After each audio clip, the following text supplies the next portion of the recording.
Work as we know it is dead. The future of work is all about freedom. The freedom to work when and where you want, and the freedom to work on the things that really matter. With social technologies integrated into the workplace, the future of work is closer than you might think.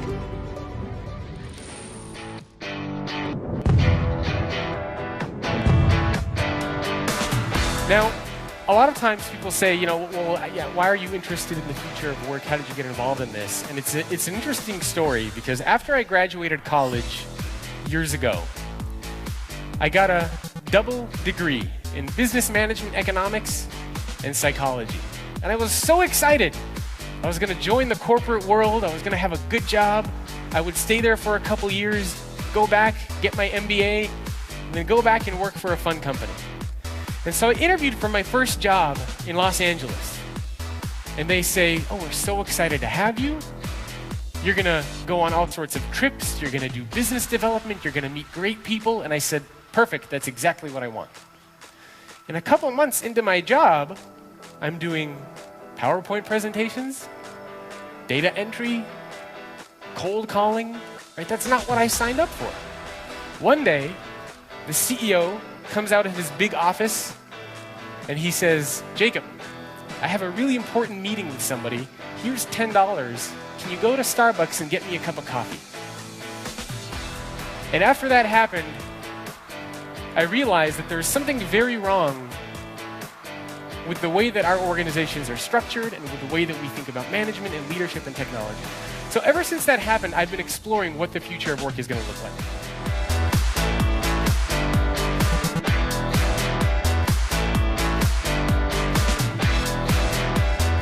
All right, everybody stand on one leg. Okay, now put your hands up. And on the count of 3, everybody yell the word leader. 1, 2, 3. Leader! Okay, perfect, you can sit down. Now some of you might be thinking, why is this crazy guy having us stand on one leg and raise his hands so early in the morning? And the reason is, there's probably around 500, 600, maybe more in this room. Does the fact that I was able to get all of you to stand on one leg and yell something that I wanted you to yell in any way make me a leader? Maybe you guys all listened to what I said, right? I gave an order, everybody followed it. Am I a leader? I'm sure many of you already know the answer to that, which is, of course, no. It does not make me a leader.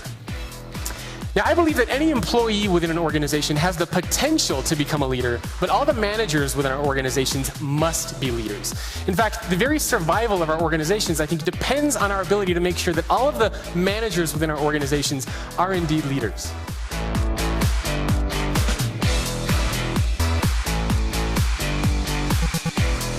If you were to remove all the millennials from your entire company, you would still have plenty of employees that care about things such as compensation, flexible work, doing meaningful work, career path development and benefits and all those different types of things.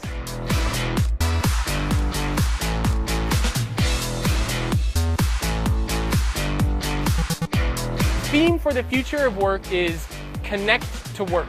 In other words, if you can connect to the internet, you can get your job done regardless of where you are.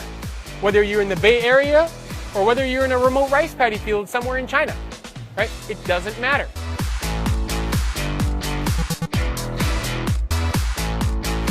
But if I were to go back in time and find one of you on the streets 10, 15 years ago and say, you know what?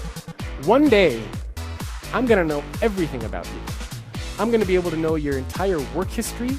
I'm going to be able to tell who you're friends with, what you like, where you live, where you've traveled to.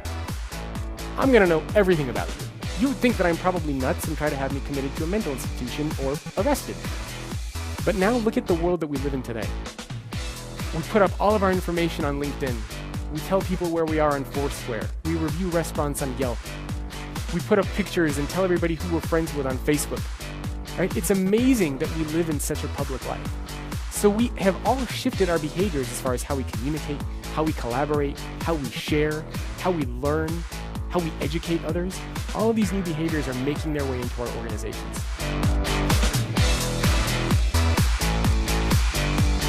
But I think the book does a good job of kind of walking through every step of what that looks like. It does. It provides kind of a guideline, and then you get to something you call the end game. Can Yes. you just share with everybody what that means? Sure, the end game is essentially building an organization where your people and information are connected and engaged anywhere, anytime, and on any device. That is essentially the end state that organizations want to get to, and that's where the challenge is today for a lot of them.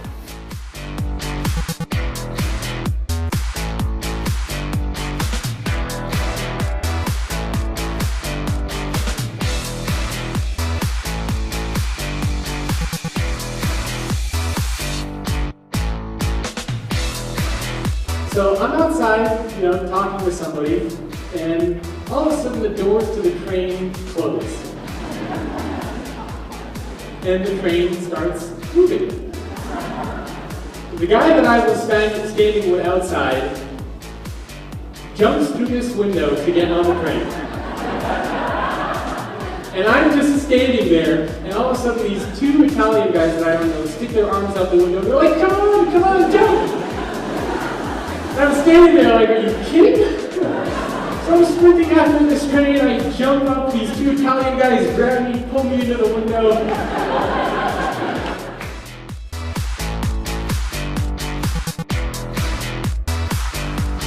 The world is changing, right? Technologies are changing, behaviors are changing.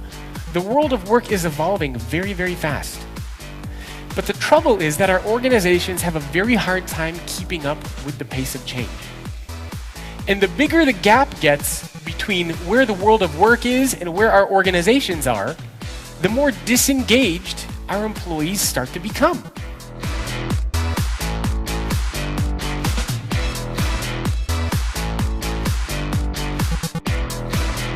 Right? Somebody that learned how to do all these things by himself for free. Somebody that's used to sharing, to getting insights, to providing ideas. And you have somebody like this that enters the workforce. Now imagine it's his first day, and you say, okay, Josh, nice to meet you. And he says, okay, how do I start connecting with people and sharing and learning? No, sorry, Josh, you can't do that here.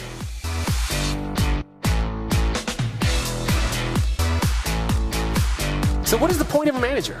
If we all worked at the same company, and let's say I was your manager, which would be very unfortunate for you guys if I was your manager. But let's say I was your manager. What would my job be if we looked, 30, 40, 50 years ago? My job would be to make sure that all of you show up on time, you wear the same outfit, you do the same job, you work a 9 to 5, you don't cause any problems, you don't ask any questions, you just shut up and do your job and leave. Right? That's the goal of a manager. I just need to make sure you show up and that everything keeps working. I'm a supervisor. I just watch people and make sure everything's okay. And not only that, but my job is to make sure that whatever the company is doing today, we could do tomorrow better, faster, and cheaper. That's it. That is the role of a manager.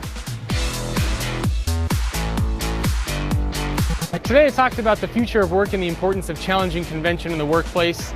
I talked about challenging convention in 3 areas in terms of how we work, how we lead, and how we structure our companies.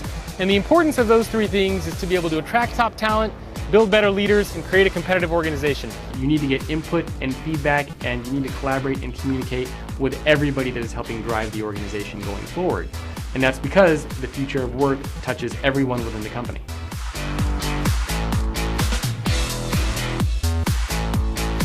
Big data, the cloud, the Internet of Things, robots and automation, wearable devices like this smartwatch that I have on.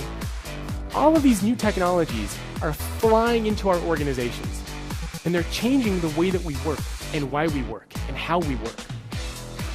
And a lot of our organizations are struggling and they're trying to figure out how to adapt. And a lot of these technologies are coming from our personal lives, from the consumer web. Right? A lot of the technology platforms that we use within our companies are based off of things like Facebook and Twitter. A lot of the platforms that we use at home are now being thrown into our companies.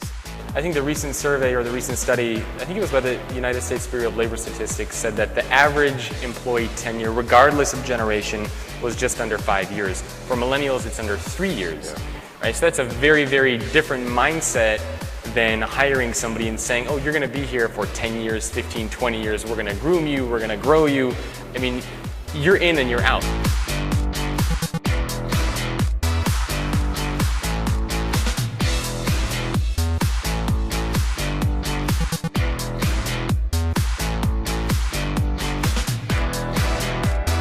And see, ever since our organizations have been created, we've had this very fundamental assumption around why companies exist.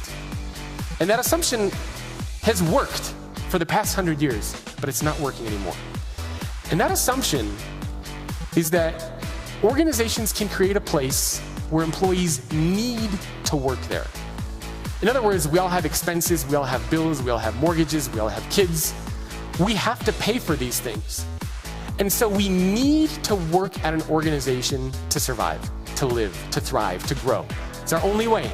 You need to work at an organization. But look at where we are today. You don't have to work at a company anymore.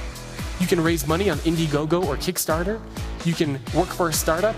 You can create a profile on Elance and Odesk and become a freelancer. You can go work for Uber or Lyft.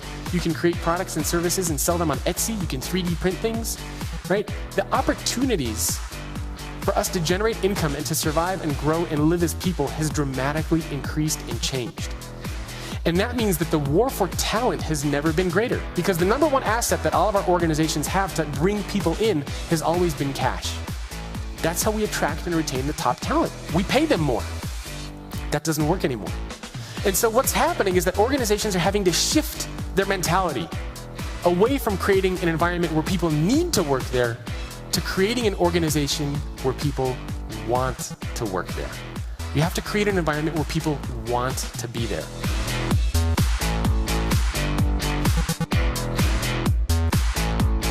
So this is the future workforce. Every company in the world, regardless of how small you are or how big you are, is at risk for disruption.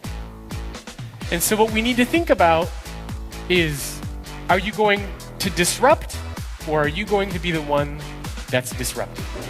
So thank you very much.